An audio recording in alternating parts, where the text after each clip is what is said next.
Hello and welcome to Bury Our Bones with Cinema, the podcast that is always looking for new ways to say that we love or hate a movie. I'm joined once again by podcast regular Gaz Evans, the man whose movie knowledge holds no boundaries. In today's episode, we venture into the vast expanse of the ocean with 1989's The Abyss.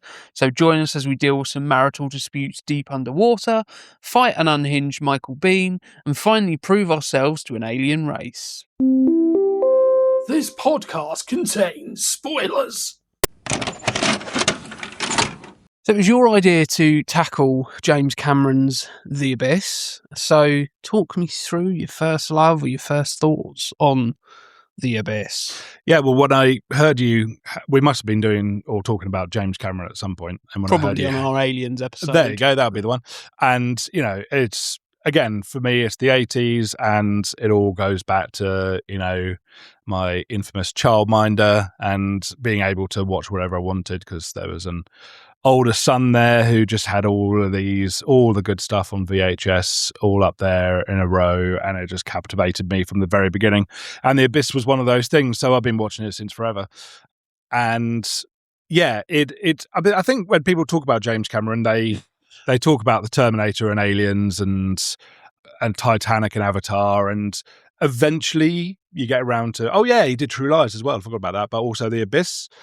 So yeah, it's funny that if people have seen James Cameron things, sometimes it's The Abyss that is, you know, kind of 2/3 the way up the list sort of thing. But I just absolutely love it.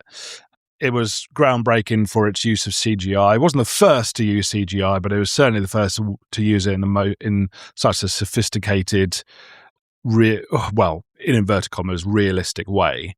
I think it was young Sherlock Holmes that used CGI first, that kind of pane glass window thing. But yeah, here is where people really sat up and took notice. And this actually inspired, little kind of sidetrack, but the TLC Waterfalls video, because that used that. It looks very dated now, obviously, but it's because they watched The Abyss and that's how they incorporated all the water sort of stuff and into the Waterfalls music video. Yeah, so I find this fascinating. It's kind of like it's got the same structure as Aliens. You know, there's people disappear, a team has to investigate. The team is rocked by an attack, or there is an event that means that a lot of their number is decimated and they are cut off. And the only difference is that at the end of Aliens, the aliens are still bad, but here it turns out that the aliens are actually, they're dangerous, but they are benign and there is a more positive outcome. So yeah, structurally very, very similar to Aliens. I remember this from the 80s, so this came out of the late 80s in the VHS era, and it was part of, I mentioned this to you earlier, but a lot of the films that mattered back then were on CBS Fox Video. Mm-hmm. And at the beginning of do you remember this? Did you see the link I sent you? But I saw the link you sent me. I don't remember that specifically, but I remember similar types of things. Yeah, so there would be these little montage kind of promos at the beginning of every CBS Fox VHS tape. So Commando, Aliens, Die Hard, and The Abyss. And the one that I remember the most was the one that took us up to about 1986, and it was just a montage. So it had the song "No Business Like Show Business" from the same musical and from Annie Getty Gun and that sort of stuff. And there were just lots of clips of the films that were in the range. So Short Circuit, All the Right Moves, Mosquito Coast, Godfather. No, it wouldn't have been The Godfather. That was Paramount. But loads of other things. The Cocoon as well. Yeah. And the guy at the end said, CBS Fox, favourite films for you to keep and enjoy forever. And I never forgot that. And, a few years ago, I was like, oh, I wonder that's on YouTube. And there it was. Yeah. So this is such a... It's got my favourite punch in movie history, the hammer. Michael Biehn getting punched in the face, and there's a really clever edit in there. It's just my favorite single punch in movie history. Infamously tortuous shoot Quite, totally infamous, isn't it? Yeah, the way that they filmed it was just unparalleled and wasn't really matched until, well, Waterworld kind of went through it as well. I mean, filming in open water is evidently a problem. And then it certainly was eventually superseded by the shoot that took place for Titanic. But this was all filmed, they tried to film it out at sea, I think, but it didn't work. They needed a more controlled environment, so they built sets at the bottom of a big industrial nuclear kind of silo, basically, filled it with water, however millions of litres of water, gallons, and put these little, they tried to cover it with a tarpaulin to keep it dark. Didn't work, kept getting ripped. So they covered it with these black micro beads that just floated on the surface of the water and blacked everything out. But yeah, I could get lost in it. Yeah, it's fascinating for its two different cuts as well. Have you just put on the special edition or the regular edition? I put on the theatrical edition. See, I haven't seen that. I haven't seen that in yonks. So that'll be interesting. It was interesting because I had a completely different. Yours is very nostalgic. Mine is complete opposite, where I watched it for the first time yesterday and didn't even realise there was two different versions on the disc. So it was only when I started it up today that it said, "Do you want to watch the theatrical or the special edition?" I was like, because for some reason it just auto played yesterday. Yeah. So didn't quite understand. Oh, that's interesting. So I just went, okay, let's put the theatrical on and see if the runtime's the same. And it was. So I watched the theatrical version yesterday. Well, that changes things significantly. Well, it really does. I wonder if I'm guessing. My prediction is that you really liked it up until the bit where the main villain is killed, and then it gets a bit what, and you may have found it unsatisfying, the ending. Yeah. Right. Okay. Now this is why I'm so sorry. I feel like I've made a rookie error, haven't I? No. I should have been there for you, Ryan. I should have been there. But yeah, this is why the special edition. Yeah. The theatrical cut, they had to do that. It misses about 20 minutes, and they had to cut it down for, just so that they could have more than just a couple of screenings a day. Otherwise, it was going to be knocking on the door of 3 hours. So it's a truncated cut with a particularly jeopardized finale. The finale of the special edition is what they always intended and is completely different. Okay. Significantly different. Well, in that case, after we've recorded this episode, I will re-watch that edition. Because, I mean, I wish I could stay to watch it with you, man. But yeah, that'd be good. That was my sort of everlasting experience of this. Was it felt like a movie that didn't need the aliens. Yeah, it felt very much like they. Like we always say, where studio interference got involved and they went, "Oh yeah, you need an alien in there," and you're like, "What? Why?" Well, we just need an alien in there. That's what it felt like, and you hit the nail on the head. For me, this is aliens underwater. Yeah, and that's not a criticism of it at all. I think that naturally, if you're gonna do something with a group of Marines, let's follow the formula of aliens. A couple of things I had issue with, other than what we've just discussed, is it took me a while to accept Ed Harris as the protagonist and Michael Biehn as the antagonist. Oh, okay. I'm not saying that their performances aren't good, because they are. However, whenever I see Michael Biehn, I'm just waiting for him to do that thing where you go, yeah, he's a good guy at heart. He's very, very convincing, admittedly, as that unhinged guy who's got a lot of demons. Yeah. And he's just so cool. Yeah. He's there in a beret with a desperado type facial hair setup, and he just looks infinitely cool.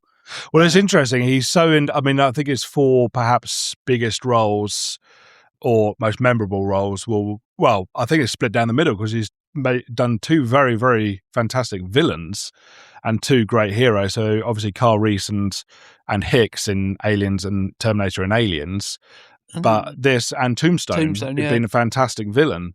Because just Tombstone, that was early 90s, was it? Or was it? Yes. Yeah.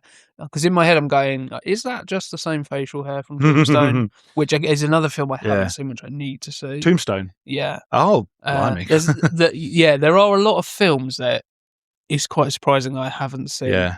Oh well, and I'll lend you the 4K. I can't really tell you reasons why I haven't Yeah, seen since. For ages, The Godfather was a movie I hadn't seen.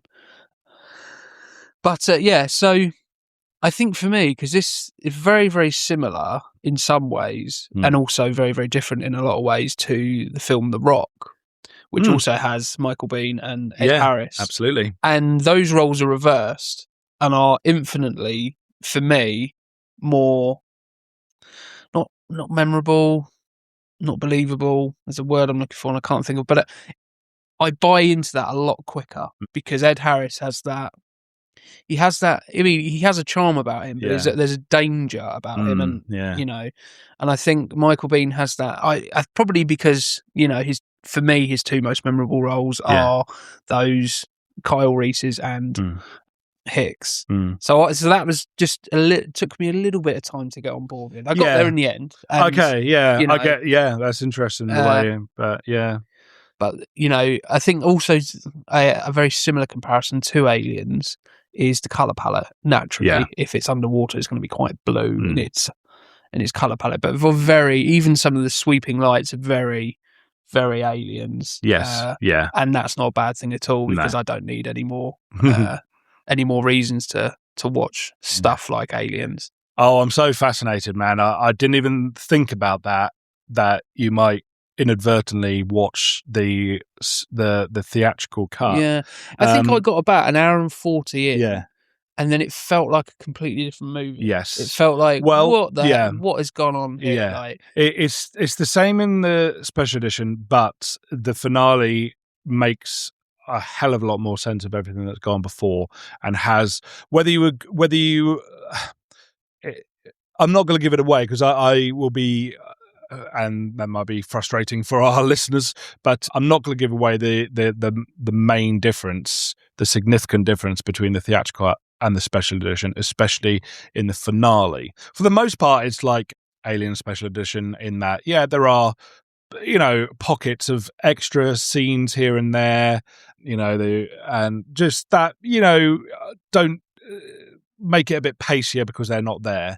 But unlike Aliens, and Alien's got obviously got that bit at the beginning where Ripley realizes her daughter has died while she's been away, and gives even more heft to her relationship with Newt. But the ending of the Abyss is significantly different thematically. There is a key addition to everything, and so I'm not going to tell you what it is, but if you get to watch it soon while the theatrical edition is fresh in your mind, I'll be very interested to hear what you have to say. Maybe you could record a little extra 5-minute epilogue 100%, to add to this. Probably all of our listeners are going, no, why did you do that? And it was purely through autoplay. For some reason, I put the disc in and it just started playing. So I thought, oh, great, boom.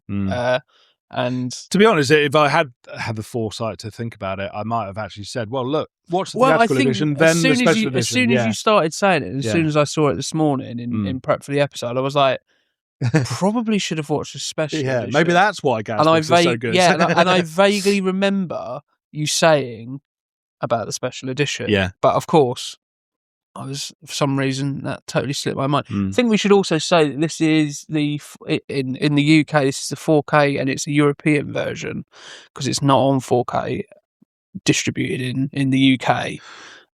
Oh, I thought it was an American version. Or American. Could be American. Mine has... I think it's in German on the back.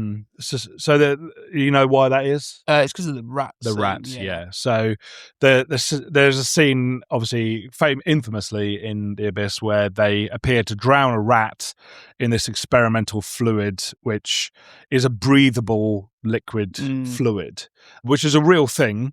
They faked it for Ed Harris, but they had at this stage, I don't know where they are in real life with it, but at the stage this film was made, it was successful with rats. So you see fully in this version them drown the rat. The rat appears to be in distress, and then is absolutely fine, and that's what they did it on set. They did it for real, and in every scene but the BBFC, it's just not allowed. In real life, the rat lived for another 2 years or something. Yeah, I think James Cameron adopted. Something like that, Yeah. and it died of natural causes. It was free to live a life of religious fulfillment, and it was all fine. Was there at the premiere saying, bloody good movie, bloody good movie.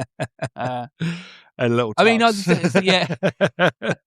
Tiny thing of popcorn. Yeah.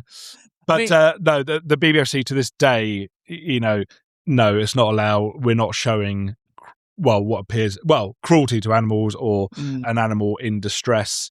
And I had not seen the real, unedited, uncensored version of that scene until this Blu-ray 4K release. So when this was released a year or so ago, for people like us, it was Mecca. It was like, finally. It hadn't even come out on Blu-ray. Yeah. If it had come out on Blu-ray, it was like a single little disc edition, a vanilla edition of the theatrical bootleg cut, maybe copy from the back of something a van like that. So in that's a car park that's why I had the 2-disc DVD for so long, and I hadn't seen that. And so, I mean, immediately, I think me and my friends found a seller on eBay or something who had obviously got hold of hundreds of copies, and I think we each paid 39 quid for it without hesitation. Yeah, and I don't know what it is right now. Maybe it's leveled out. I got mine from Amazon, right? So maybe I think mine is a European copy. Okay, yeah, and I think that was 25-30, which is about standard for what you pay. Yeah, for absolutely. Special edition versions anyway. So. But I think they knew damn well there were some people out there who were not going to wait. I mean, the thing I will say, it is a bit of a difficult watch. Like, there is something about it, probably because knowing, even though the rat is fine and everything, there is something about it where I'm going, it makes you think at some point somebody had to try this for the first time. It's like all those things where you go, at some point somebody thought about doing this in order to find out X. To find out if like this, we can get people ultimately for people working or something underwater, and of course you try it out on rats first. I love this shot that we're at where he throws his wedding ring down the toilet, and the thing I love it is because before he shuts the door, I immediately went, he's going to regret that. And then I was like, they're holding a prolonged shot on the door. He's coming back and to get it in. What I love is that throughout the entire rest of the film, his hand is blue. Yeah. It looks like an Avatar guy. Which is probably, I mean, it's interesting with James Cameron that he has such a fascination with the colour blue. Yeah. It's something which I hadn't really, until I watched this, hadn't really made that connection that Aliens has that really clear, crystal blue colour palette. This has a very similar one. And then obviously one of his biggest movies he's made is Avatar, which is very similar in its approach. And obviously, when you know about James Cameron and his fascination with kind of marine and absolutely, that kind of stuff, it makes complete sense. But for me, this is Aliens Underwater. And I think it's such a, because whether it's accurate or not, but people say that the going up to space is far easier than going to the bottom of the ocean. This is why nothing scares me about outer space, but the ocean terrifies. I mean, I can go swimming in the ocean and I'm not scared of sharks or anything like that, but the concept that only 3% of the oceans have been properly explored terrifies me. It is utterly frightening, isn't it? And this has a really claustrophobic feel to it. There is a real intimacy around this movie, despite it being on this massive rig and all these big pieces of equipment. There's a real claustrophobic intimateness to this movie that constantly grabs me. It's constantly it's constantly there. There's no way of getting around it. There's something about being submerged underwater that is ever so intriguing, but also ever so frightening as well. See, this is only the second time in my life I've seen this rat sequence, and we're enjoying the second time. Yeah, it's fascinating, together. but yeah, it is. Also, I mean, now, well, I don't know. It's just like, wow, It's crazy, isn't it? Because it is. It's like there's elements. I was talking about this yesterday when we were doing our episode on the cat with Jim. That because in that movie they use a real dog and a real cat, and it makes such a difference when you know and you can see what they're doing on screen is actually what they're doing. And obviously, in this case, it is quite extreme, and it is a bit, based on what we usually see in movies. There's an element where you'll go, "Wow, are they actually doing that?" But it does make such a difference to whatever shot it is when you know they've actually done this. Even all the things where that Ed Harris and everybody were underwater for prolonged amounts of time. It's like when to their detriment. There's the famous story about Ed Harris clumping James Cameron because he carried on filming and nearly drowned. Well, I mean, I know we'll get round to this when we talk about recommendations, but there is a making of, I can't remember what it's called, something particular, but the making of on the disc. Is it called Into the Abyss? Something like that. If it's not, then that seems absolutely essential. I mean, it's the only making of I've actually considered showing my film club at school. Yeah. Because, aside from just on how you make a film under these sorts of conditions, regardless of whether you've even seen The Abyss, it's one of the best making ofs ever, and they got Ed Harris for it, who has very rarely talked about this film. I can't recall if they get Mary Elizabeth Mastrantonio for the making of. I can't remember, but she had a tough time with this, especially in the resuscitation scene. It's a shame that she's not up there as a character. She's not often in the same conversation as like Sarah Connor and Ripley. No, she's not. She's just. I mean, to be fair, a lot of this movie is kind of like the forgotten James Cameron movie. I know that's crazy to say considering how massive James Cameron is. Well, this is still a massive movie. This is it. I mean, we're talking like this. I could never imagine that you are not someone who has not seen The Terminator or Aliens. Yeah. But you should have seen it. By the way, Ryan was never seen again. Police are baffled. He was found in a warehouse, tied to a chair, watching The Terminator on loop. His copies of those movies have been put on display. It's crazy because there's Perry.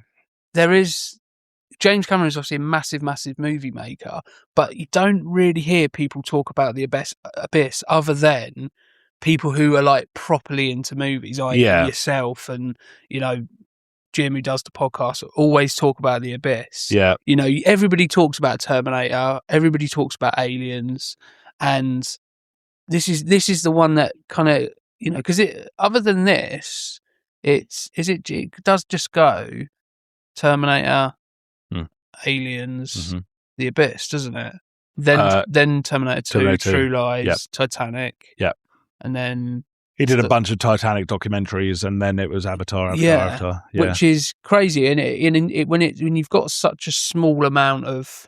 He isn't Spielberg who's making movies all the time, or one of those directors who's got so many movies.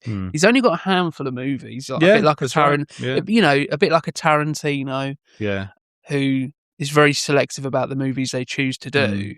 And it's crazy to think that a movie on this scale is very, very rarely talked about in mainstream circles, other than to say, the rat scene. Or, because that was the first thing I heard about it before I'd even knew what the movie was about. Well, I think some people remember it for the debate between the theatrical cut and the special edition, but I won't get any more into that.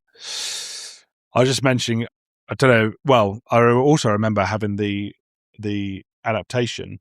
Now, it's quite unique.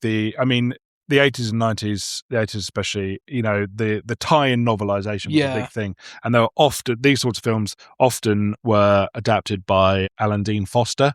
He would be the guy who wrote the novelizations for this.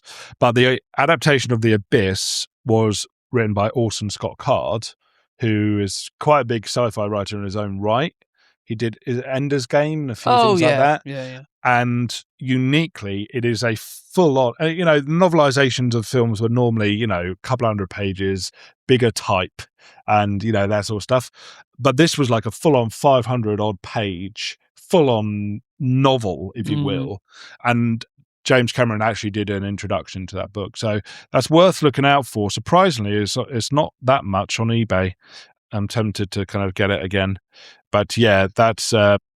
it's quite a unique way of adapting a book that stands apart. Yeah, I remember the Aliens adaptation that I read a long, long time ago. I remember the Nightmare on Elm Street 2 adaptation, which was very formative for me, especially the bit with the... or was it Dream Warriors? Which is the one with the nurse? And her tongues shoot out and tie the guy to the bed. Dream Warriors. Yeah, I remember that one. Yeah. It is crazy that whole art form has completely disappeared. Yeah. Other, I'm not...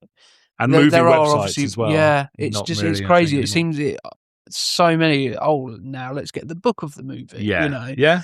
And now it's only really seems to be if the movie's based on a book, it gets re-released. Yeah. And, that kind of thing. Yeah, it's true. I've seen a few kind of like adaptations for kids. That makes sense. Yeah. But it's a lost art. Nightmare on Elm Street for kids. Yeah. One of these dead sailors is James Cameron's brother. Yes. The one with the crab that crawls out of his mouth. Lovely. I guess only James Cameron's brother would be willing to put himself through that. Yeah. See, I thought that was a spider and then realised, no, it's not a spider. Certainly moved like a spider. Yeah. Either way, it was like, yeah. So there's a lot of these supporting actors as well. It didn't see masses of them. No, recognisable faces, but usually in those supporting roles that you don't really like. This is it. What's his name in this? The guy who goes into a coma. Oh yeah, okay, Shonik. Is it? Yeah, one of the seals. Yeah. Oh no, Jammer. I thought it was Jammer, but for some reason I doubt. Oh, one of the seals gets injured. Doesn't it? He's recognisable in a lot of like American TV shows. Yes, that tends to be where a lot. Usually a somewhat corrupt CIA agent type figure. I immediately recognised him. Again, not one of those actors you recognise but don't necessarily know their name. Yeah, I like also that there's kind of again, when I was a kid, I was fascinated with the names of every single character right from the top to the bottom. So with Aliens, I would always be fascinated by even those smaller characters. So I've got a mild obsession with Wierzbowski and Crow from Aliens. Yeah. Once got T-shirt printed said Wierzbowski and Crow are down. Yeah. One other guy noticed that when I went to a Christmas screening of Die Hard, and he rocked the kind of the metal sign at me. I was like, oh god, I really am sad. There is something about wearing a T-shirt where if people recognise it, that's right. Those esoteric T-shirts, it's worth wearing it to the bone for 20 years for one person to spot what it means. I've got got two T-shirts at the moment that nobody has thus far. One says it can't rain all the time. Oh yeah, I would have got that.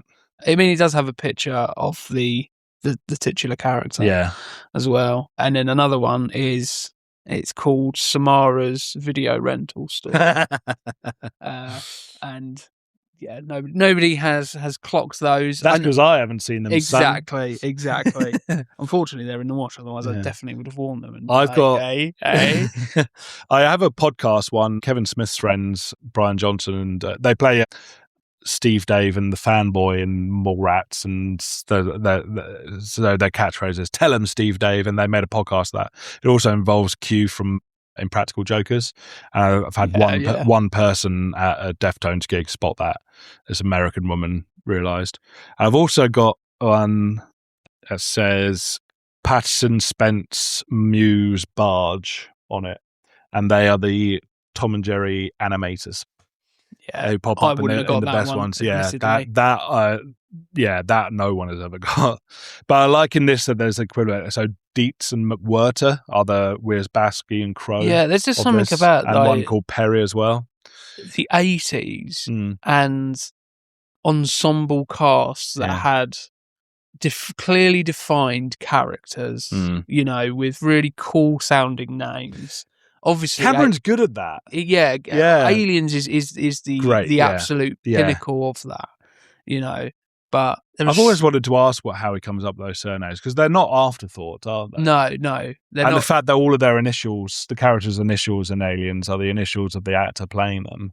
Yeah, it's a really clear thought process that's gone into it. You know, they're not just Smith or you know. Yeah, I mean, Jones Wierzbowski for a character that's seen like twice and dies off screen is just, you know, that's a lot of that's worth a hell of a lot of Scrabble. Yeah.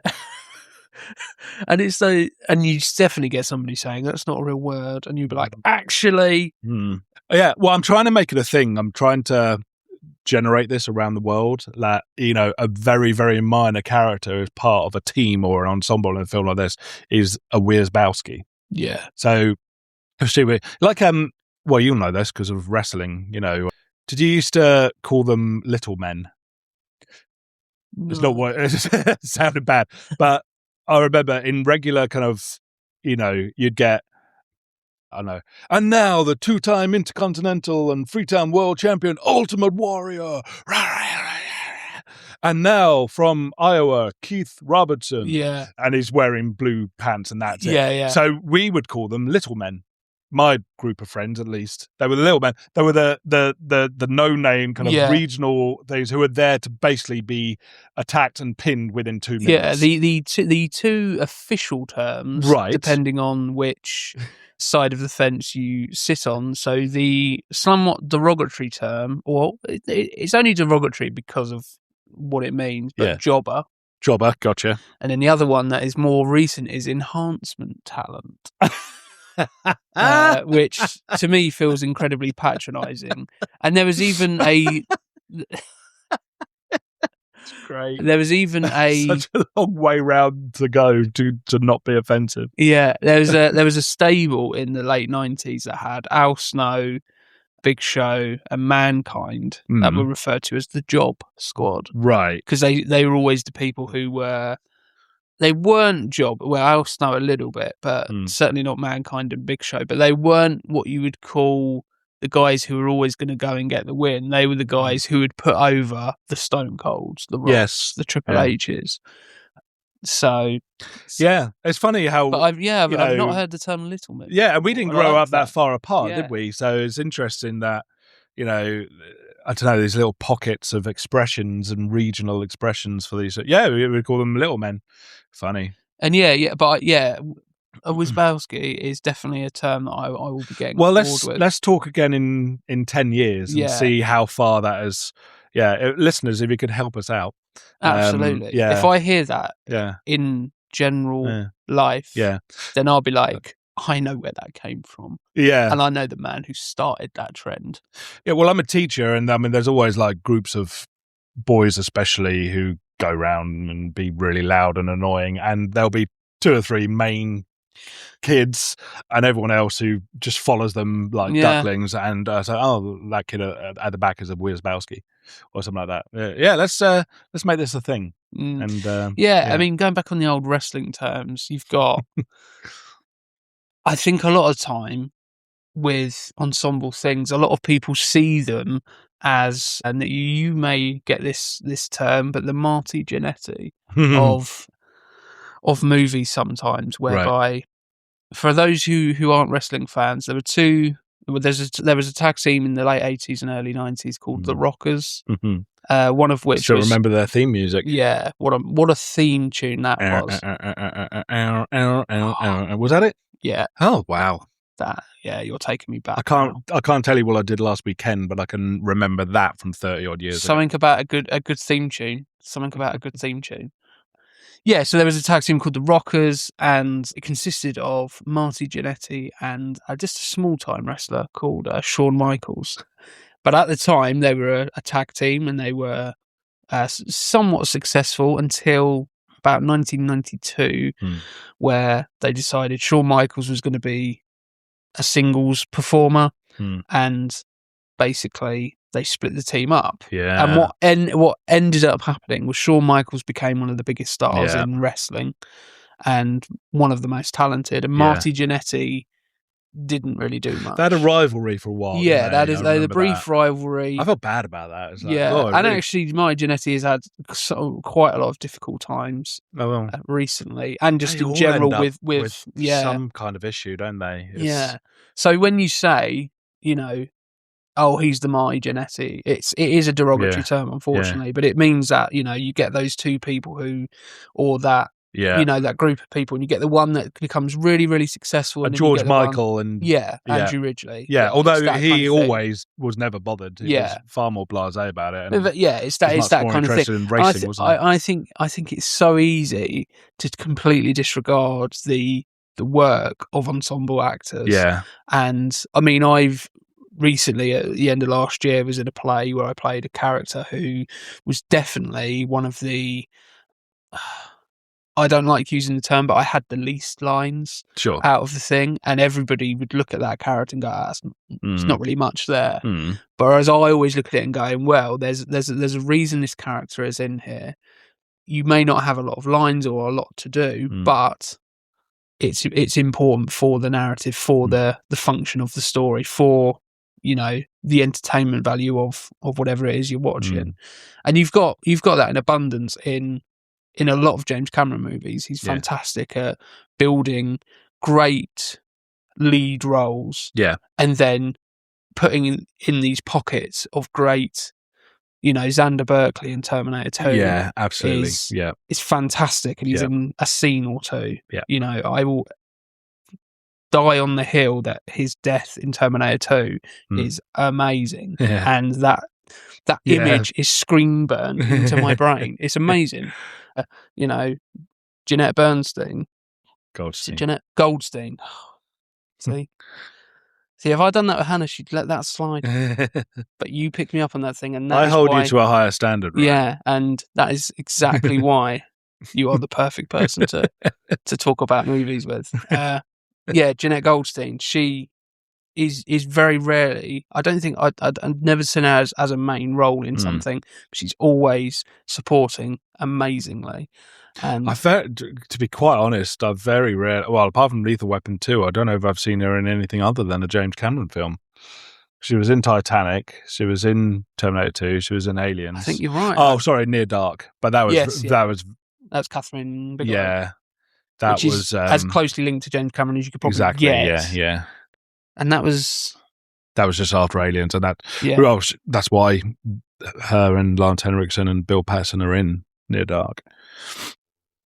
And obviously, this is produced by Gail Ann Hurd. Yes, and this was after James Cameron and Gail Ann Hurd had split. I don't know if they divorced at this point, but they definitely had split. But to James Cameron's credit, didn't let that sour the ability of Gail Ann Hurd. No, you get this. Asked her to produce the movie, and I find that a really commendable thing from James Cameron, because there's so many sort of stories about that type of thing where co-stars or writers or directors or whatever form relationships. The relationship turns sour, and therefore they can never work together again. No, I think the women especially who have been married to him, or at least with him for a long time, Linda Hamilton, Catherine Bigelow, Gail Ann Hurd, because they're all none of them appear to have a bad word to say about him today. I think they understand that he is who he is, and he is going to give 100% of his life to his films, and he always does. There just isn't a bad James Cameron film. There is No. look, I understand that people maybe don't like Titanic, or maybe That's a very are different bored thing, isn't of it? the Avatar You films. know, not But- liking something is Yeah, not necessarily saying it's good or bad. Exactly, It's just saying it's yeah. not for you. No, but they are all staggering achievements. I've never seen Titanic in full. Jeez. I've seen. I think when it was out, I Yeah. was a kid, and it was so long. Mm. It was the first movie where I felt like that. That is. I think I remember it being on Channel 4 early evening, something like 7:30 or something, and then I went to bed at inevitably like 10 o'clock or something, and it was still on, and I was like, I'm never going to watch that movie, and to this day still haven't watched it in full anyway. Yeah. This sequence is great. This is where it all kicks off. Yeah. So it's brilliant use of miniatures. And another thing that James Cameron's amazing at is his miniatures. You know, there's so many things in all of his movies that are, you know, fantastic, you know, elaborate illusions where you think, how the hell have they done that? And you wouldn't know that they are miniatures. No. At all. Because they're so convincing and they're lit in such a way where and again, another wrestling term, Paul Heyman, former owner of ECW, always used to say about ECW, accentuate the positives, hide the negatives. And that's exactly what James Cameron does with every time he goes and does a miniature. You know, there are obviously worse examples of that happening and better examples of that happening. But you get the sense of this that James Cameron has watched Das Boot. Because there is a lot of getting cameras through very tight corners and bulkheads and corridors and, you know, those hatches as the characters are rushing around the place. I mean, we're both performers and we know how difficult it is to stage a production. And there's an element where you just go, now imagine trying to do that in that confined space. It's so commendable that they managed to pull it off. But also, I'm so glad I wasn't involved because it just seems like an absolute nightmare. And obviously, there are horror stories about it. But I love this moment where you see that massive wire snake down and they think, yeah, we're safe. We're all good. And then all of a sudden, the rest of the crane starts to descend. You know, it is a movie that just seems to get worse and worse and worse in terms of the predicament they find themselves in, not in terms of their quality. Yeah, so this is the equivalent of the alien attack in the hive. Well, in the colonist under the particle heat exchangers, where, you know, good 6 of them get killed off, and there's 4 who get killed off in this. All the Wierzbowskis everywhere. Well, Findler isn't really a Wierzbowski. The other guy looks like Cat, but Dietz, McWhirter, and Perry get killed off in this. There is a bit in the special edition where they go through they get one of the remote cameras and go through the flooded areas, and they find Perry's body. Yeah, that's the only reason why you know that guy's got a name is when they find him and he's dead and they mention him. Barely noticed beforehand. See, a Wierzbowski. I like it.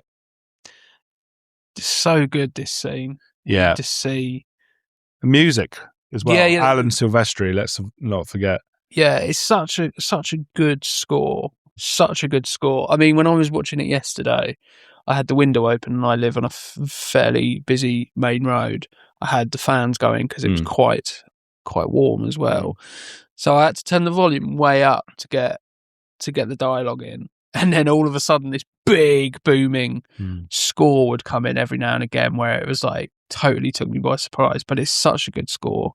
And I didn't see Back to the Future and all that until well after this. I didn't watch that till I was a late teenager. All those things. Another film I haven't seen. I'm joking, of course. I'm just doing it now, just to see how angry I can make you. So I just think that this score and the Predator score are the Alan Silvestri scores that I kind of think of first, really, above and beyond Back to the Future. Weirdly enough. Yeah, which is Probably, love I this would bit. say Back to the Future probably is his most recognisable. Oh no, you know. one of the is it? I can't remember. Is it Willite or something? It just gets killed now. One of the seals. Mm. Yeah, it's Willite. I love this bit. The slow motion. I love it. The rat gets picked up. James Cameron is a guy who knows how to use slow motion, Yeah. unlike Michael Yes. Bay. Yeah. I was saying yesterday that if you took Michael Bay's movies and put them Yeah. at full speed, it'd be about 10 minutes. Oh, this guy's scream as well. It's hilarious. Oh, it's just something. I think it's Pete Just Holmes. something about the colour of that water being lit from Yes. underneath. Yeah. Where it just looks so good. I'll have to send it to you, but I don't even know Pete Holmes, the comedian, but really tall guy, looks a little bit like Val Kilmer. But he did this brilliant sketch about voiceover recording for like those sorts of little bits of extra sounds and dialogue. He did it for Street Fighter 2, and like imagining, the guy standing there just gearing up to just say "Shoryuken" or something like that. It's hilarious. I'll have to see that because it does sound hilarious. Oh, this bit. Yeah. Oh, this bit's really tough. Watching these guys drown. Yeah, Simple but effective. I think it was. Any other director would have gone back behind that door. Yeah. Yeah, they absolutely would, wouldn't they? Yeah. You'd see them banging on the door, and you'd see that form of tension. But it's something so simplistic about what you don't see. Yes. Yeah. And what you don't. That is so much more infinitely. His fingers have just got trapped in that door. I love that. It's a great little moment. And it's not like, oh, yeah, of course, the wedding ring stops it. It's more like, oh, thank goodness. It's not, it's not an Cameron can moment, sometimes be a little bit fanciful and kind of just a bit cheesy, basically. But no, I think that moment works. Ed Harris has an amazing shouting face, doesn't he? Yeah. Like he just when he shouts, he just looks like he's putting everything into it. I mean, he's great in this. It's not a typical hero role. No. He really does look the part. He looks like what you'd expect a working class oil rig guy wearing a cap would look. And he's not, he gets through by the skin of his teeth. This is still the kind of Schwarzenegger, Stallone era. And it was around about this time where more sensitive, vulnerable men were beginning to be lead heroes. Yeah. So your Die Hard, your Lethal Weapon, and this one especially, because he's not Riggs and John McClane are at least trained kind of, police officers and can handle a gun, but Ed Harris certainly can't. I really like Ed Harris's kind of and the character's relationship with the rest of his crew. And how he can bust balls, but he's a really good leader. He's a great boss. Yeah, he's the guy who you can infinitely rely on. Which is in those situations you need that. You don't need a Michael Biehn character in these situations who's a bit of a loose cannon.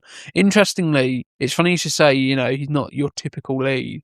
And that was one of the reasons why the studio weren't 100% sold on Ed Harris to begin with. Oh, okay. James Cameron had to convince them. One of the reasons was his receding hairline, apparently, which I think has become a staple of Ed Harris, obviously. And so some of the names that they were jumping around with were Mel Gibson, naturally, Dennis Quaid.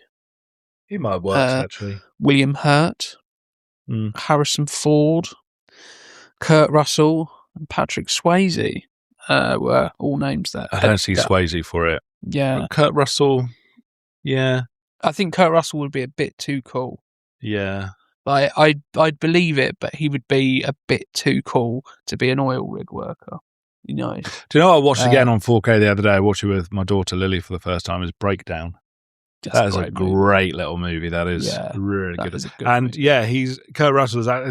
He does kind of like shattered, frightened masculinity very, very well. It's not a typical. Again, it's not. He's a bit of a coward. He's trying to avoid confrontation.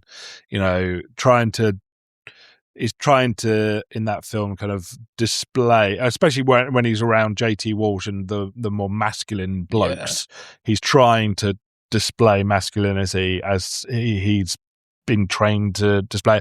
It's really, really good. It doesn't actually have many lines in the film either. He does it all with his eyes. It's really good. But yeah. So James Cameron had to convince the studio of Ed Harris. His other choice was Jeff Bridges. If they didn't want Ed Harris, so Jeff Bridges, I would probably struggle a bit more. I wouldn't have thought so. About this. In the role of Lindsay Brigman, we almost had, or some of the names that were discussed at the very least, were Kathleen Quinlan, Jessica Lange, Deborah Winger, Barbara Hershey. Wow! But James Cameron said he almost cast Jamie Lee Curtis as well, but the reason he didn't is because Catherine Bigelow had already cast her in Blue Steel. That looks very, very. That's another one that looks exactly like this in Aliens for its color palette. And that's a bit more on the nose with the name of the title. Yeah. So the role of Commodore DeMarco was originally meant for Lance Henriksen. Oh, okay, yeah. But couldn't do it due to a scheduling conflict. So obviously you usually get those recognisable James Cameron stalwarts. Obviously Ed Harris was a one and done with, which is a shame really, because I would like to see some more James Cameron, Ed Harris collaborations, but I can totally understand why Ed Harris might be a little bit apprehensive. Yeah. Or at least if it's another water-based movie. They seem like men who have quite similar temperaments and outlooks and ideologies, those two, for some reason. I've always heard that Ed Harris is a bit more of a, in very similar ways, doesn't take much bullshit, but in the sense of, you know, didn't he have a real problem with the scene, with the resuscitation scene? Yeah. I think there was a conversation they had around him. I might be making this up, or this might be another movie, about him having to slap. Oh yeah, Mary Elizabeth Mastrantonio. Yes, yeah. I think he had a real problem with that. Yeah, and he was like, "Is this needed?"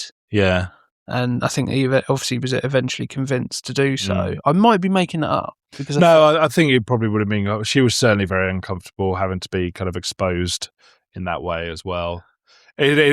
Well, I mean, it's an amazing scene. It really is a remarkable scene. The one thing my takeaway from that scene was that it did go on. Like, it was to the point where it was like, I don't know how much longer this can go on without it being really uncomfortable. Yeah, you know, it's the performances that really do it as well, I think.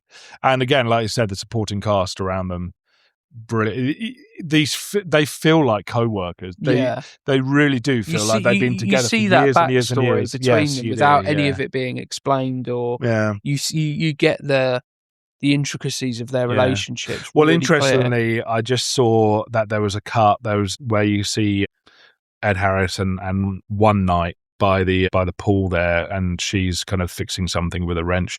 There is a cut there because that ends up being a little bit of a discussion about the marriage, which is another thing that, you know, is taken away a little bit from in this cut. There's a bit more depth to their relationship. So yeah, some of those bits are missing from this edition as well. One of the lines that I like in this movie is when we see the introduction of Lindsay Brigman. She gets off the helicopter and she looks very, that's the word I'm looking for, prim and proper, and doesn't look like she should have any place on an oil rig. It is an oil rig, isn't it? Yeah, well, yes, an underwater oil drilling facility. Another thing where I went, have I just totally made that up? It's an oil rig. Yeah, it doesn't look like she's got any place on an oil rig. Yeah, and Ed Harris makes a couple of comments, and then one of them says, "Well, you're the one who married her." Yeah, you know. Yeah. And I saw that line coming a mile off. You know, you could see that there's a bit of history there before anything was said. But I just love that. Well, you're the one who married her. I just do love that line. Yeah. Another thing I do dislike about the movie, and perhaps this will be changed in my viewing of the special edition. I don't see how it would, though, is I'm not 100% sold on the design of the alien. It feels a little bit too... I understand probably why, because coming from Aliens and you're doing another movie that has an alien, you want to definitely differentiate that. In a movie where already, as we've discussed, the colour palette is very similar. A lot of the locations, whilst they're not similar in the sense of where they are, but they could be mistaken for being, you know, especially with some of the same cast as well. I understand why that differentiation is because it is so different, obviously, from the Xenomorphs. Yeah. But I'm not 100% sold. It feels a little bit too fantastical for me. It's a little bit too hopeful and a little bit too...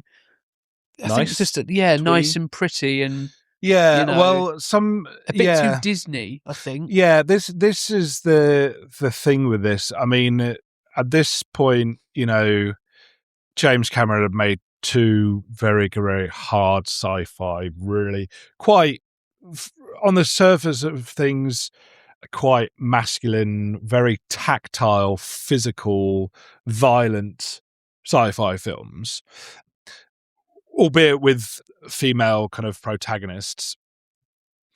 And this one, you know, it's not quite so hard. It has that.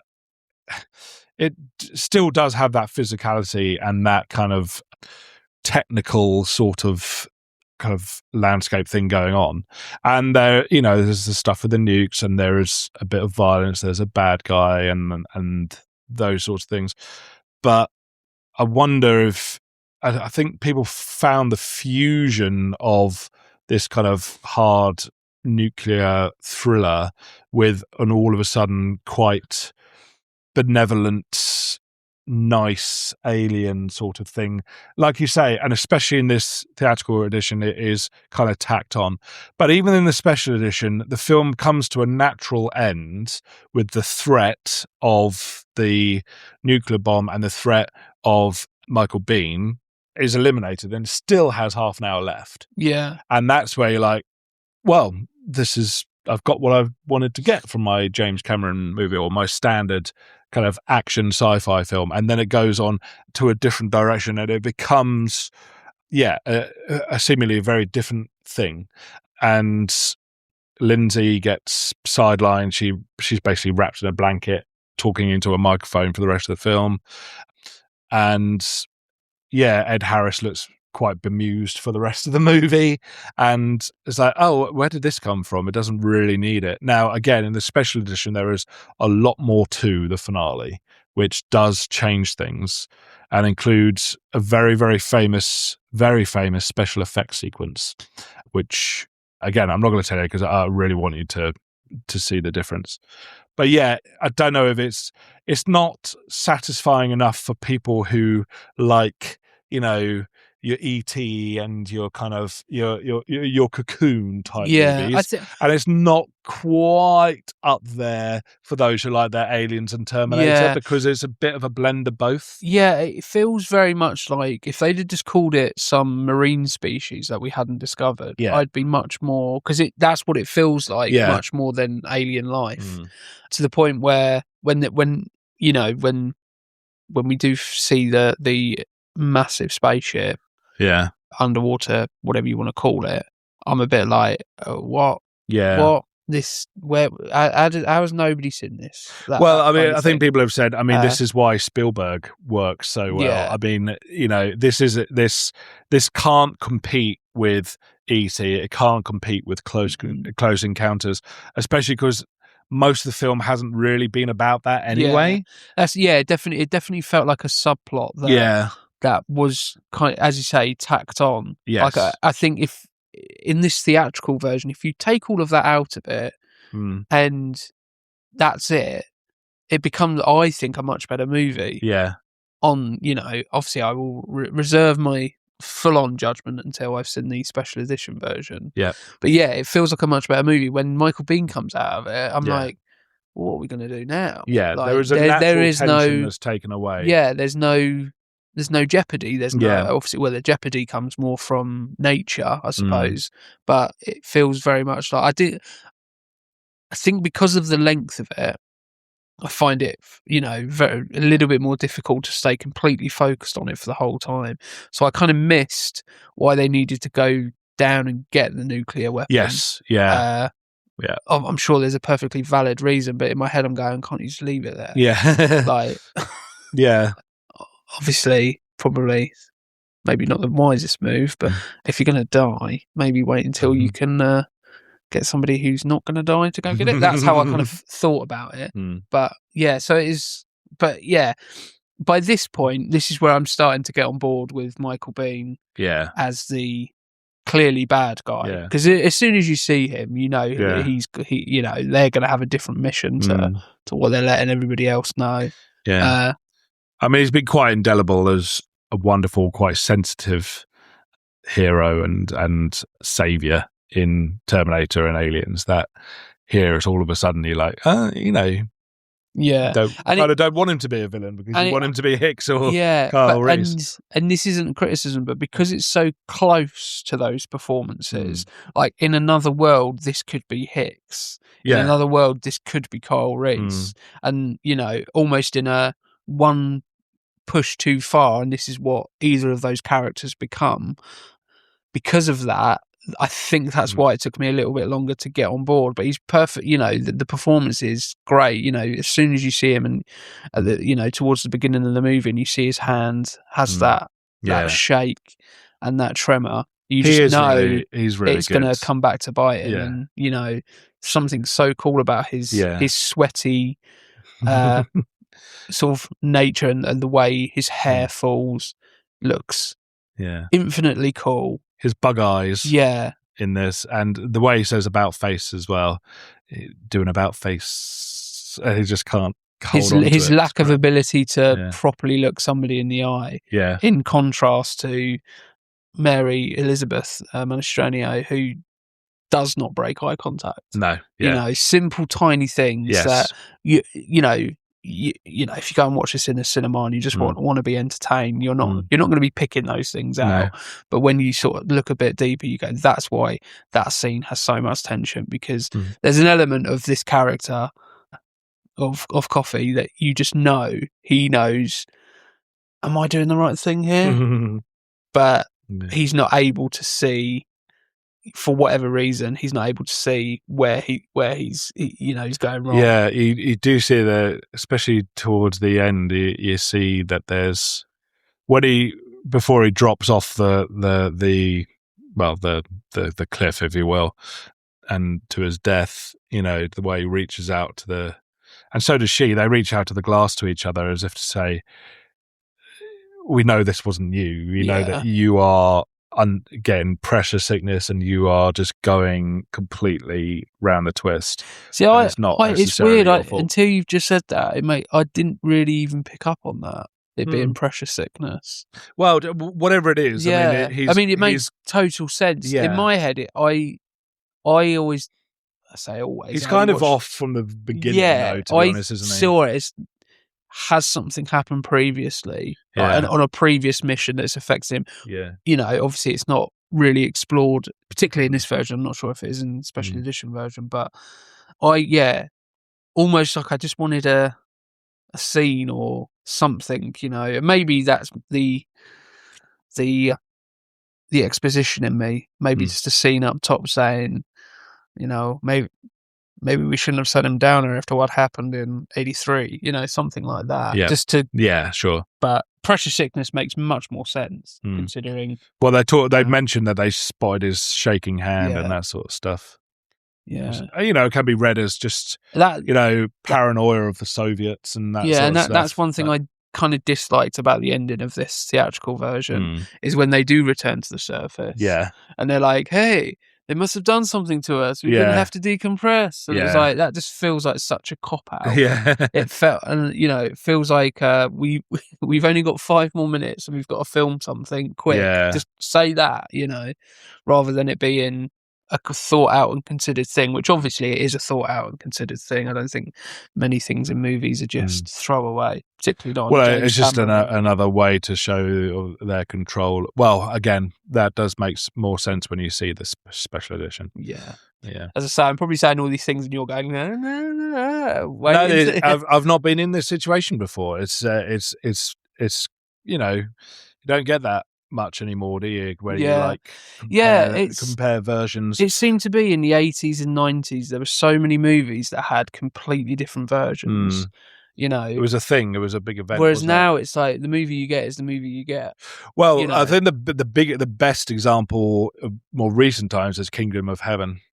Yes, the special edition of that, which is well over 3 hours, well over 3.5 hours. They cut a lot of what's her name plays Vesper in Casino Royale. Oh yeah, Eva Green. Excuse me, is it Eva Green? Eva Green, yeah. Yeah, they cut a lot of her role out in the theatrical version. But that is different, very, very much so. That's a fascinating watch. Yeah, but yeah, movies just seem to, generally speaking, get made, and that's the version you see. Obviously, we're recording this at a time where The Odyssey has just come out, which feels very much like a movie that there is one version of that movie, and that's the version you will see. Yeah, true.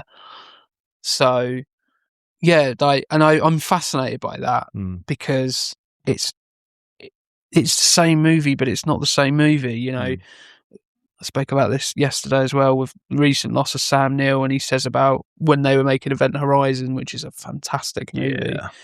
He felt he was making a very different movie, and you know, unfortunately, the negatives to that have been lost. Yeah. So we will never see a director's version of that.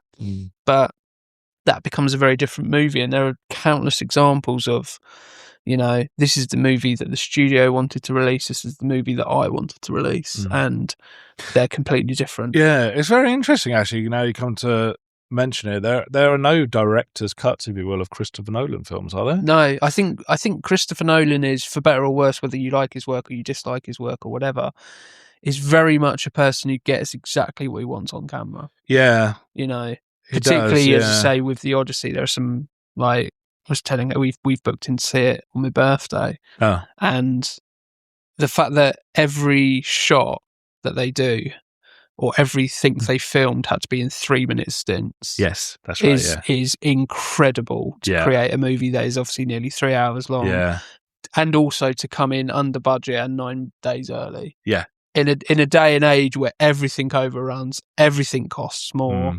You know, it is absolutely crazy. Whether you like, as I say, you like his films, dislike his films, or whatever. There's no kind of. A bit like a James Cameron, a bit like Spielberg, you can't really get away from the fact that he's an incredibly skilled at doing the production and filming aspect of movie making.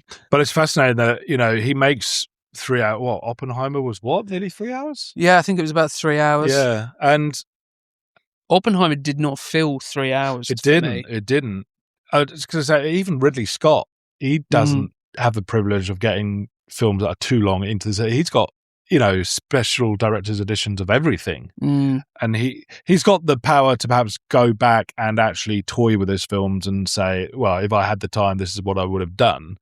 But the fact that Christopher Nolan is in a position in a time where most things, you know, well, when cinema's at risk as an experience, as a business because of streaming, you know, to get 3-hour films, you know, that are about, you know, the making of, you know, the atom bomb and, you know, one of the oldest stories in history, which isn't a surefire genre. Only Christopher Nolan really has that sort of freedom. And it's because people are going to see The Odyssey, not because it's about The Odyssey or because it stars Matt Damon, but because it's directed by Christopher Nolan. Yeah, I mean, 100%. I am a massive Nolan fan ever since I saw The Prestige. I was like, who's the guy who directed this? And then I found out, it's the same dude who done Batman Begins. Yeah. I think I said this when we were filming our Dark Knight episode way back when, that for me, Chris Nolan is a safe pair of hands whereby he can pretty much take any subject, regardless of my preconceived notions of whether or not I like that subject matter, and I will go and watch it because I know when he cast Harry Styles in Dunkirk, Yeah. everybody was like, what the hell? What is going on with that? That's ridiculous. yeah. And I was like, don't worry about it. No. Do not worry about it. And No. you watched it, and at no point, other than the fact that you recognise it's Yeah. Harry Styles, didn't feel out of place at all. Not exactly. And then you see very, very good in that film. Yeah. And the same thing that people have said about like Travis Scott in the Odyssey. People are saying, I'm like, don't worry about it. There is something about his ability, for me anyway, whereby, you know, I've said this numerous times, because of my dad's love of World War II, he would always put World War II films on. So unless I absolutely have to, I will not watch a World War II movie, really, because I'm just like, it just takes me back to a Sunday afternoon where I want to go out with my mates, and I can't because the Dam Busters is on. It's that for me. And I took my dad to go and see Dunkirk. Oh, yeah. And it was like, he was like, well, they used the wrong engine noise for that plane, because he's an engineer, so he just knows this shit. Yeah. But he said very, very good. Oh, cool. But I would never have gone and seen that movie if it hadn't have been Nolan. I would never go and see The Odyssey or Oppenheimer if it's not for Nolan. And, you know, that's probably the same for a lot of people. And going back what you were saying about, you know, the ability of Steven Spielberg with the Alien, or his ability to do that kind of, I suppose, what's the word I'm looking for? That slightly whimsical, melancholy fantasy element of extraterrestrial life, like E.T., like Close Encounters. It highlights how skilled he is in doing that, when somebody like James Cameron, who is equally skilled in other areas, doesn't quite hit the mark here. Yeah. You know, when you see that, and that's when you really go, wow, that is somebody who really gets what they're trying to do. Yes. And obviously James Cameron really gets what he's trying to do. It's not like we're talking about, you know, Bowl here. Yeah. Or, you know, somebody. Oh, God, have you seen the trailer for his latest one? Oh, God. With Army Hammer. It's actually already on YouTube, and I zipped through it, and oh, God. It just seems like one of the. I always remember him doing Alone in the Dark with Christian Slater, because I used to have the original Alone in the Dark game. I hear that's PS1. a great game. Is that right? I can't remember much about it, but I remember it just frightened me. Yeah. And I don't think I've ever returned to it. And so I was like, oh, there's a film of that. Oh, and then I started watching it. It looked terrible. I think I saw House of the Dead. No. Yeah. Is it House of the Dead? Yeah. Yeah. When I worked at Cineworld in the early 2000s. And I'm then I was like, very sorry for that experience as well. But yeah, it's not like we're talking about two vastly different skill levels of filmmakers. We're talking about arguably one of the biggest filmmakers in the world in James Cameron, and he's not quite able to do what Spielberg can do with that type of approach, you know. Yeah. And it just highlights the skill of certain things. Like if we took, you know, Spielberg, would he be able to create those? You know, if you put, there's a great quote from Denzel Washington. I mean, they're talking about the differences in culture rather than experience. He says, you know, Scorsese could have made Schindler's List and it would have been a good movie. Yes, sure. Spielberg could have made Goodfellas and it would have been a good movie, but the difference is culture. Yes. And was that Denzel Washington? Yeah. Yeah, I remember. Yeah. That was a great quote, that was. And it's very similar here. Like, you flip the roles and you go, if Spielberg made this movie, that element of the movie would be the strongest point. That relationship between extraterrestrial life and human life. Yeah. But perhaps the ensemble element of the crew wouldn't be quite as on point as it is here. Not that I'm saying again it wouldn't be bad at all, because it's, you know, Spielberg is a incredibly skilled filmmaker, but it's just that thing of certain skill sets are completely different art forms. Yeah. I mean, you see it in different hands, it becomes, you know, completely different thing. There's a whole sequence cut from this when the rig gets completely trashed, where Lindsay actually rescues Monk, the Navy SEAL there who's injured, and that adds to it as well. The bit at the end where he takes the bullet, pops the bullets out of the gun. That adds a bit more poignancy to that moment. Yeah, his whole action sequence is cut. Which is crazy because... Well, I mean, it's to do with the rescue of a relatively minor character, I suppose, but it adds more to both of those characters when she rescues him. He's stuck under a door near a fire. Yeah, this guy, and she gets him and uses the fire extinguisher and stuff. Yeah, and I can't wait for you to see that. It says a lot about studios' input or pressure of input when, by this point, a filmmaker like James Cameron is having to cut stuff to please. It's simple economics. That's all it was. A 2 hour 15, 2 hour 20-minute film like the theatrical cut, you can squeeze 3 or 4 screenings into a day. A nearly 3 hour film, 2, maybe 3 max. Because, of course, back then as well, you're rewinding all the film and it takes time to reset it. Now you can basically, you can play it on loop. All you have to worry about is cleaning the popcorn off the floor. But the gap between the films means that you can have more showings. But that's all it was. And, even the biggest directors just aren't immune from it, except apparently, well, Tarantino. But then again, I mean, he's not making popcorn flicks for the masses necessarily. No. And that it's going to be an 18 rated film, and there's going to be, and the budget would have reflected that. And you've got Brad Pitt in it, like Inglourious Basterds did, then that adds another another few million. And it's a completely different, not only from a technical aspect, different time, but I feel like nowadays long movies are kind of more accepted. I'm not saying obviously long movies weren't made back then, but they were a different type of long movie. They were usually your Lawrence of Arabia type big, or the epics. Godfathers, and all that whereas sort of stuff. now or David Lean, but he was whereas now people are going to see 3-hour Marvel movies. Maybe less so. But no, I mean, sci-fi and action in the 80s. I mean, they wouldn't have wanted it to go over a couple of hours because. Whereas I think you get more.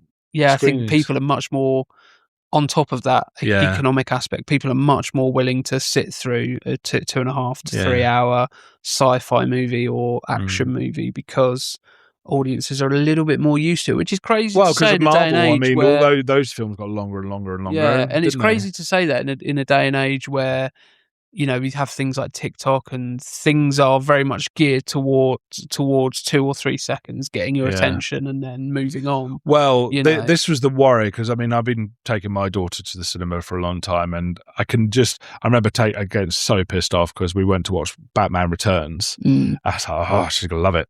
And she wasn't that into it. She disappeared to the loos for 20 minutes. I could tell her so she could be on her phone. Yeah. I got so annoyed. We took her to The Shining, and she likes horror films. She wants to watch scary films, but sitting there, and it was the TV cut, so it was 2.5 hours, and she just wasn't prepared for it. She didn't realize how long it was going to be, and it's a Kubrick film, and she just wasn't in. She just couldn't handle the length of the film. I said, just pretend it's a 2.5 hour TikTok. That's what it is. But I'm taking her to Big Trouble in Little China, so that'd be maybe that'll be fun. Great movie. I think she'll find it very funny with Kurt Russell just constantly knocking himself out and tripping over himself. I do find that when I present a movie to Hannah, there is something about when you say, have you seen this movie to somebody and they say no, and you go, oh, we need to put that on. And if within an instant, if you get the sense that they're not enjoying it, there is just a part of you, and there's nothing against whoever may not, because each to their own. Yeah. But there is an element where you're just like, how can you not like this? Or, And then you start to. Well, we went to see Boogie Nights. That's been re-released on 4K, and Becky had never seen it. And I took it to see it, and I hadn't watched it since I had it on video. That's how long ago I was watching it. And I realised it is the first hour and a half is really, really captivating, Boogie Nights, and then it kind of gets a little bit unhinged and a bit unwieldy. And ultimately, there's not much going on under the surface with that film, really, but it is a wonderful film to sit and enjoy and watch.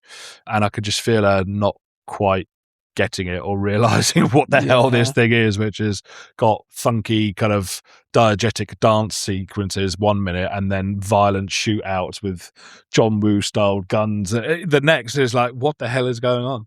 And I'm a big believer in the first time you watch a movie very much dictates your connection to that movie. Definitely. Obviously, you started the top of the episode by saying this is a very nostalgic movie. You've got very fond memories of, those movie trailers you used to get at the start where whereas obviously I hadn't seen this, so I've got a completely different relationship to the movie. And I think sometimes that's the thing. And it's a very vulnerable thing when you share a movie. Like I always remember we'd done a couple of episodes before I said, have you seen Phantasm? Because there's an element where I'm like, I really don't want him to not like this movie. Not that it will change our relationship, but there's an element where you go, well, what if they don't like this movie? Like, again, it's very similar to The Prestige. When I first saw that, the girlfriend I was with at the time, I immediately was like, you need to watch this movie. You need to watch this movie. And immediately she didn't like it. Yeah. And I think that pretty much changed our relationship, to be honest. I think Tarantino said something like that. His is Rio Bravo. Yeah. I've heard him say if he's getting serious with a girl, he'll make her watch Rio Bravo, and she very much damn well when I like it. When I got with Hannah, I had to be very careful about not just that. I don't want that to be the first movie, just in case. And luckily, she likes it to the point where she was very happy to come along with me to go and see it at the Connaught when it was on recently. And it was the first time I'd seen it on the big screen, and it was glorious. Yeah. Oh, look at that kick. It's the straight leg that he keeps after Ed Harris goes flying. What I love about that fight scene is it's incredibly realistic. It's not some elaborate thing. And then when they go in a second, they're doing this crouching thing with the swinging light. Yeah, it's messy and it's tangly and it's splashy, but it's still so beautifully filmed and edited. And again, my favourite punch in movie history coming up when Cat comes up behind him and one punch.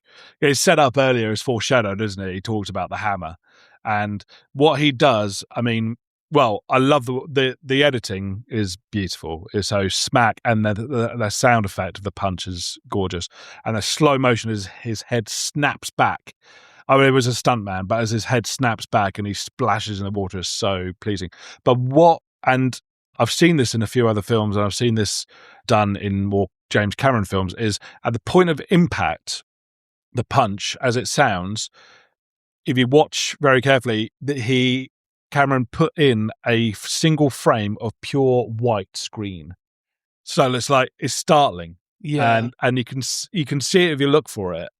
Similar to that scene in Aliens with Bill Paxton's character, where he's shooting and there's lots of flashes. White. Yes. Yeah. Well, here it comes.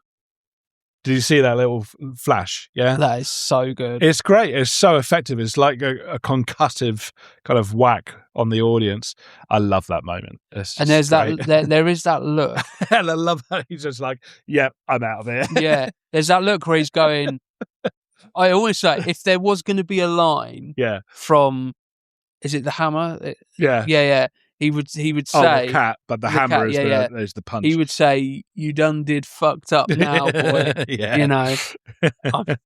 Not that scene needs a line at all, but there's that look in Michael Bihn's eye where he just goes, shit. He's weighing it up, but it's like, I should be able to say this guy, but it's a proper decision, isn't it? It's not cowardice, it's I will not win this fight. Yeah, and he's already been drained by the fight that went before, so I love it. I mean, all the action in this film is fantastic. I think it's great. It does. I know he's not. They're just 80s style shorts, but it's quite commendable. It looks like he's doing it all in his pants. Yeah, there was something about that. Yeah, I always find with those shots where people shoot into water, because I've seen that debunked. That's not actually how it happens. It almost immediately stops. Oh, is that right? Yeah. So the shots in Saving Private Ryan, Oh, I think yeah. there was like they had real trouble creating those shots. I can't remember how they done it, but I think they done it on Mythbusters or something. Yeah. And it literally goes like an inch or two Oh, is that into the water and just stops completely. Yeah. I think so. So whenever I see people shooting into water and it hitting whatever they're aiming at, that's however deep, I'm like, I turn into my dad and go, it strictly wouldn't happen in real life. And I turn into a bit of an anorak. So, yeah. There are just so many great shots of light. Yeah. In different, like that, it could be aliens. Yeah. That. Yeah. Yeah. Exactly. It's so good. It's so good. Well, I think that brings us on quite nicely to further watching.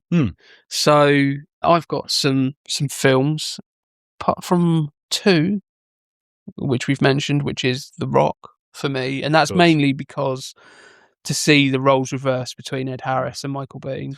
That's a great scene between the pair of them because, again, I mean, they're both such good actors, and you know that they've had history on this film. I need to look out for. I'd like to know what I sometimes think to myself, I wonder what it was like between some of these actors when they meet up again years later. And I'd love to have seen how they worked through that scene together. But I like it because they're technically on the same side, those two characters. I love it when he says, God knows, we've fought the same wars in the same countries and spilled the same blood or whatever it is. And God knows I agree with you. But they're approaching it from two different ways.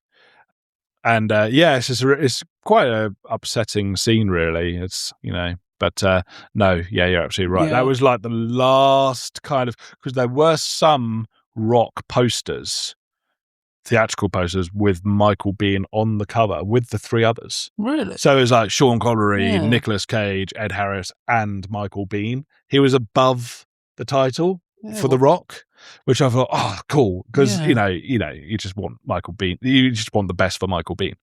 But I've never quite got back up to those heights again, really, for him. Yeah, it's a shame, really, because he is so good. He's got a good podcast at the moment as well. He talks to a lot of these people.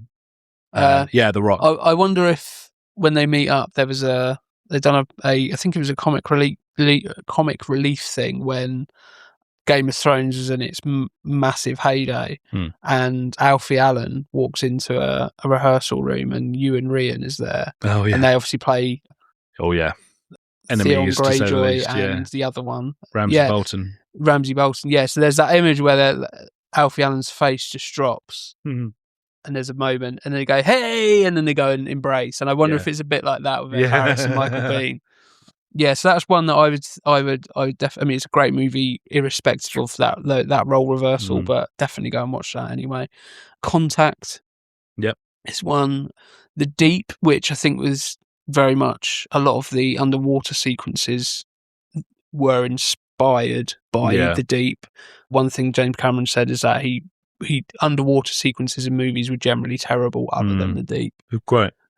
And then another film which is similar but a bit more, I suppose, The Other Frontier, Spatial Frontier, and not quite as good and is a bit rubbish, but I still enjoy it, is Sphere.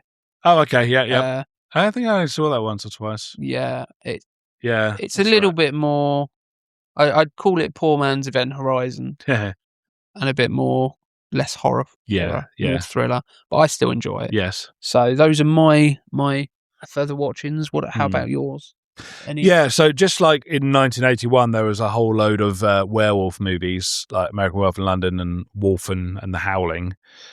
In the late 80s, there were a spate of underwater thrillers, and this was the top of the pile. But a couple of the others, so, my kind of mild obsession with Grease 2, I've got a similar sort of thing going on, mainly because I was apparently one of the only people who actually even liked it, is Deep Star 6. Deep Star 6. I've heard of it. So it's directed by Sean Cunningham.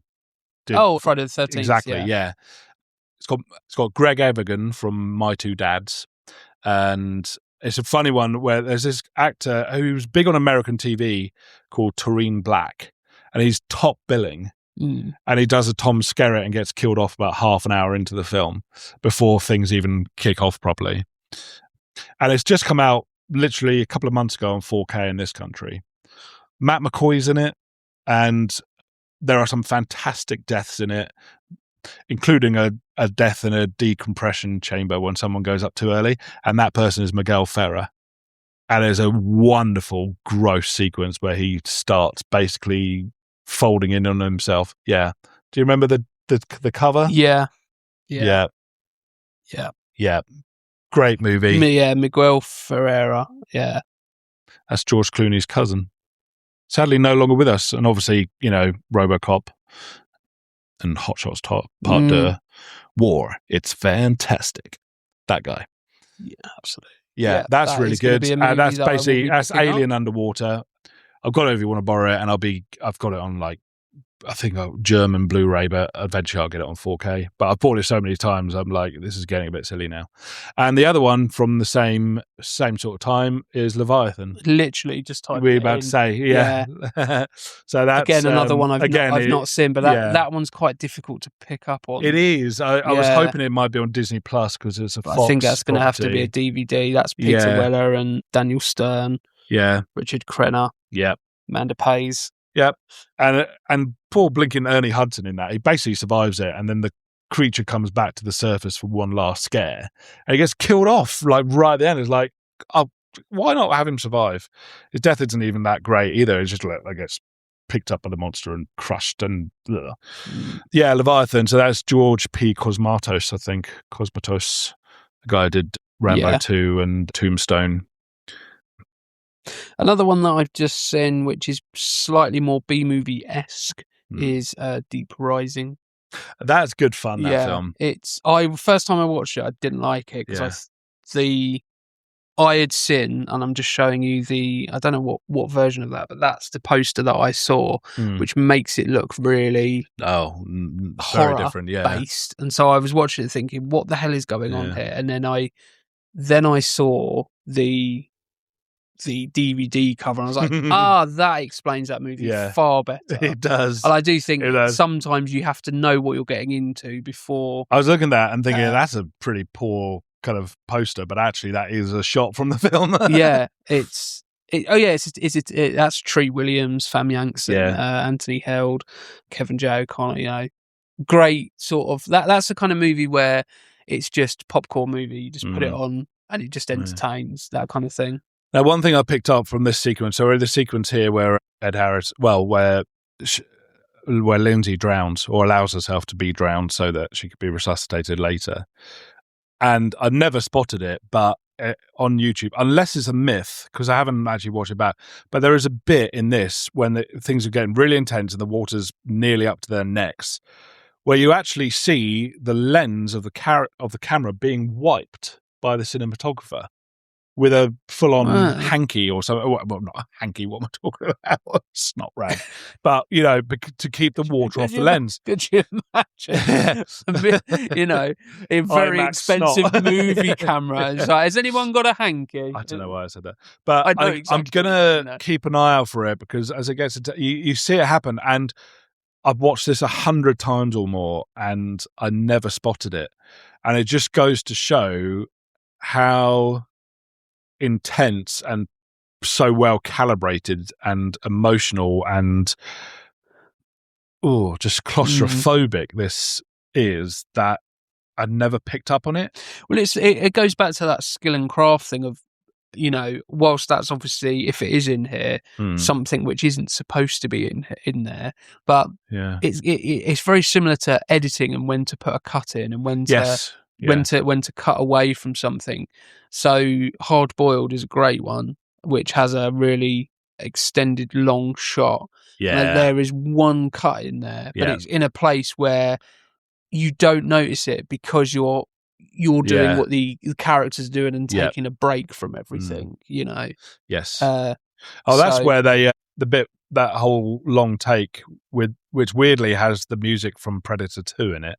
where they go up a level, a few levels in the hospital, and they go up to into in the elevator. background they were changing the set, and they're like, there it is. Did you see it? There, look. Yeah, there I it did is. see that. I think you could probably. I'm just going to take that back ever so You slightly. might think that it's the equipment, but it goes with the motion of him bringing that over and taking that neck thing off.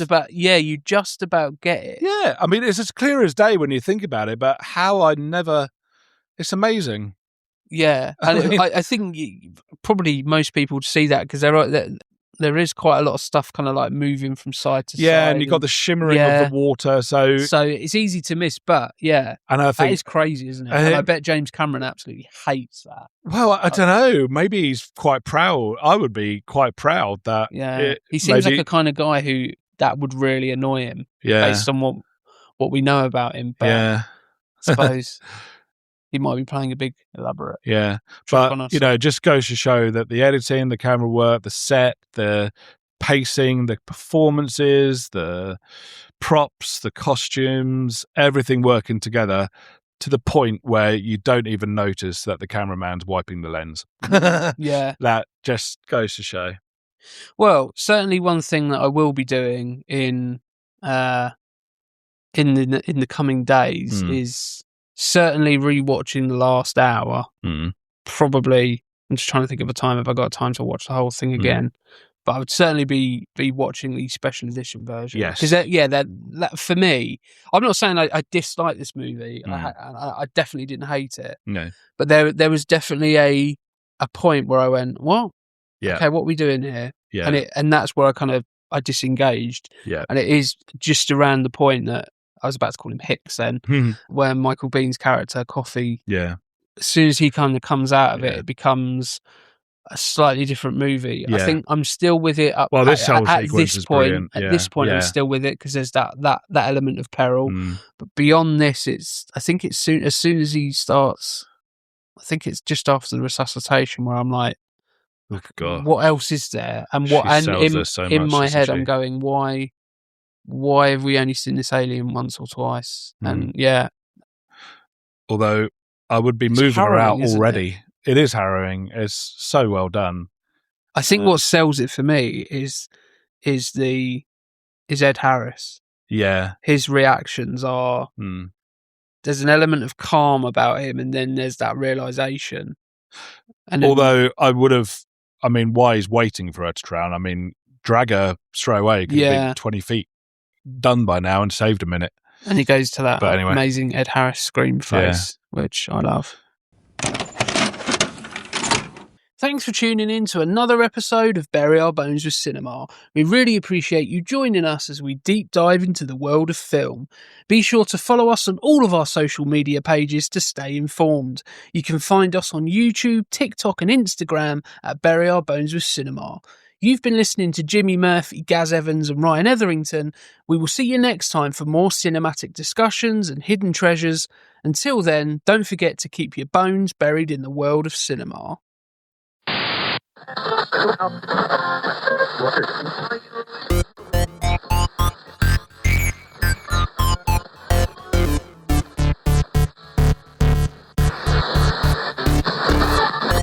it will be a one-button job. Boom, boom, boom, boom, toom, toom, toom. I have a terrible tendency to just swear about you're talking when we're doing it. I still find it slightly distracting. It's a bit weird, but I think it's a bit weird. But I suppose maybe if you listen to it back, see if it sounds. I was like, I'm gonna have to stop it. You listen to it back. Good job I observed that well, wasn't it?